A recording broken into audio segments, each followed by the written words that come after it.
가장 먼저 사실 확 와닿는 변화는 역시 회복력 저하인 것 같아요. 예전에는 뭐 하룻밤 자고 나면 거뜬 했는데 작은 상처 같은 것도 금방 아물고요. 근데 이게 훨씬 더디게 낫는 경험들, 이게 그냥 육아가 힘들어서 피곤해서만은 아니라는 거죠. 그렇습니다. 물론 육아 때문에 잠 못 자고 스트레스 받는 것도 굉장히 큰 요인이긴 한데요. 근본적으로는 그 호르몬의 극적인 변화, 특히 에스트로겐, 프로게스테론 수치가 확 떨어지는 거예요. 이게 아주 중요하고요. 여기에 임신과 출산이라는 거대한 생리적인 사건 자체가 유발하는 산화 스트레스라는 게 있어요. 이게 비유하자면 세포 수준에서 약간 녹이 스는 과정 같은 건데요. 아, 네네. 네, 이런 것들이 다 복합적으로 작용해서 세포가 스스로 복구하는 능력이랄까, 면역 시스템의 반응 속도랄까, 이런 것들 자체가 변하는 겁니다. 그러니까 몸의 회복 공장 가동 방식이 좀 달라졌다, 이렇게 볼 수 있는 거죠. 회복력뿐 아니라 아까 말씀하신 그 재구성이라는 관점에서 보면 이 몸의 겉모습 있잖아요. 체형이나 구조 자체가 달라진다는 점도 아마 많은 분들이 공감하실 것 같아요. 뭐 골반이 넓어진다거나 특정 부위에 살이 붙는다거나. 바로 그 점입니다.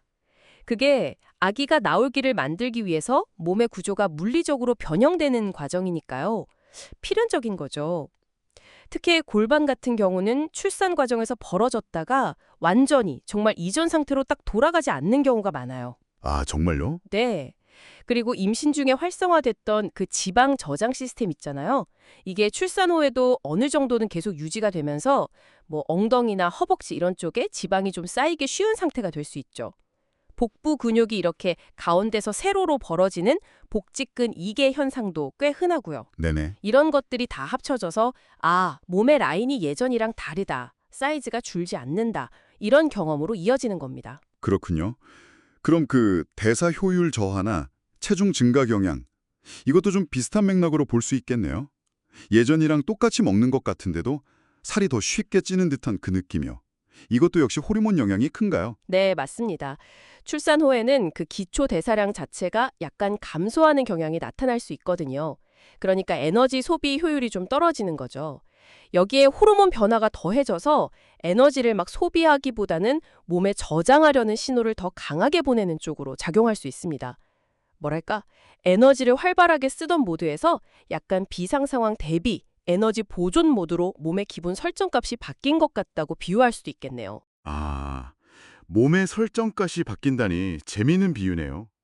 구조랑 대사에 이어서 성감이나 감각의 변화, 이것도 언급되는데 이런 좀 복합적이겠네요. 앞서 말씀하신 신체 구조 변화랑 호르몬 변화, 이게 다 같이 작용하는 거겠죠? 네, 맞아요. 이건 정말 복합적인 결과입니다. 특히 자연분만을 하신 경우에는 질이나 골반적 근육의 변화가 물리적인 감각 자체에 영향을 줄 수 있고요. 또 호르몬 변화는 성적인 욕구라든지 반응의 민감도 자체에 직접적으로 영향을 미치기도 하고요. 그래서 이게 단순히 뭐 심리적인 문제다 이렇게만 볼 게 아니라 신경계랑 호르몬계의 실제적인 변화에서 비롯되는 부분이다 이렇게 이해하는 게 중요합니다. 네. 마지막으로 사실 이게 어쩌면 가장 좀 놀라운 지점일 수도 있겠는데요. 출산 경험 자체가 여성의 생물학적인 노화식에 영향을 줄 수도 있다, 이런 가능성이요. 이게 세포 수준에서도 관찰이 된다고요? 네, 관련 연구들이 지금도 진행 중입니다. 그 출산이라는 경험 자체가 여성의 몸 전체에 엄청난 스트레스 요인이자 에너지 소모를 요구하는 사건이거든요. 그래서 이것이 세포 노화의 지표로 보는 텔로미어라는 게 있어요. 우리 염색체 끝을 보호하는 약간 모자 같은 부분인데요. 아, 네네. 들어봤어요. 네, 그 텔로미어의 길이에 영향을 줄 수 있다는 가설입니다. 물론 이건 개인차가 매우 크겠지만요. 출산이 여성의 생애 주기에 있어서 노화의 속도나 패턴에 어떤 전환점이 될 수도 있다. 이런 가능성을 시사하는 연구들이 나오고 있는 거죠. 와, 정말 흥미롭네요. 오늘 쭉 이야기를 종합해보면 출산은 정말 단순히 아이를 낳는 행위 그 이상인 것 같아요. 여성의 몸을 뭐 회복력부터 체형, 대사 방식, 감각, 심지어 노화 속도까지 아예 근본적으로 다른 작동 방식을 가진 시스템으로 재편하는 과정이다, 이렇게 정리할 수 있겠네요. 네, 핵심은 바로 그겁니다. 출산 후의 몸을 아직 회복이 덜 된 상태로만 보는 게 아니라 새로운 방식으로 작동하도록 완전히 재구성된 시스템으로 이해하는 관점이 필요한 거죠.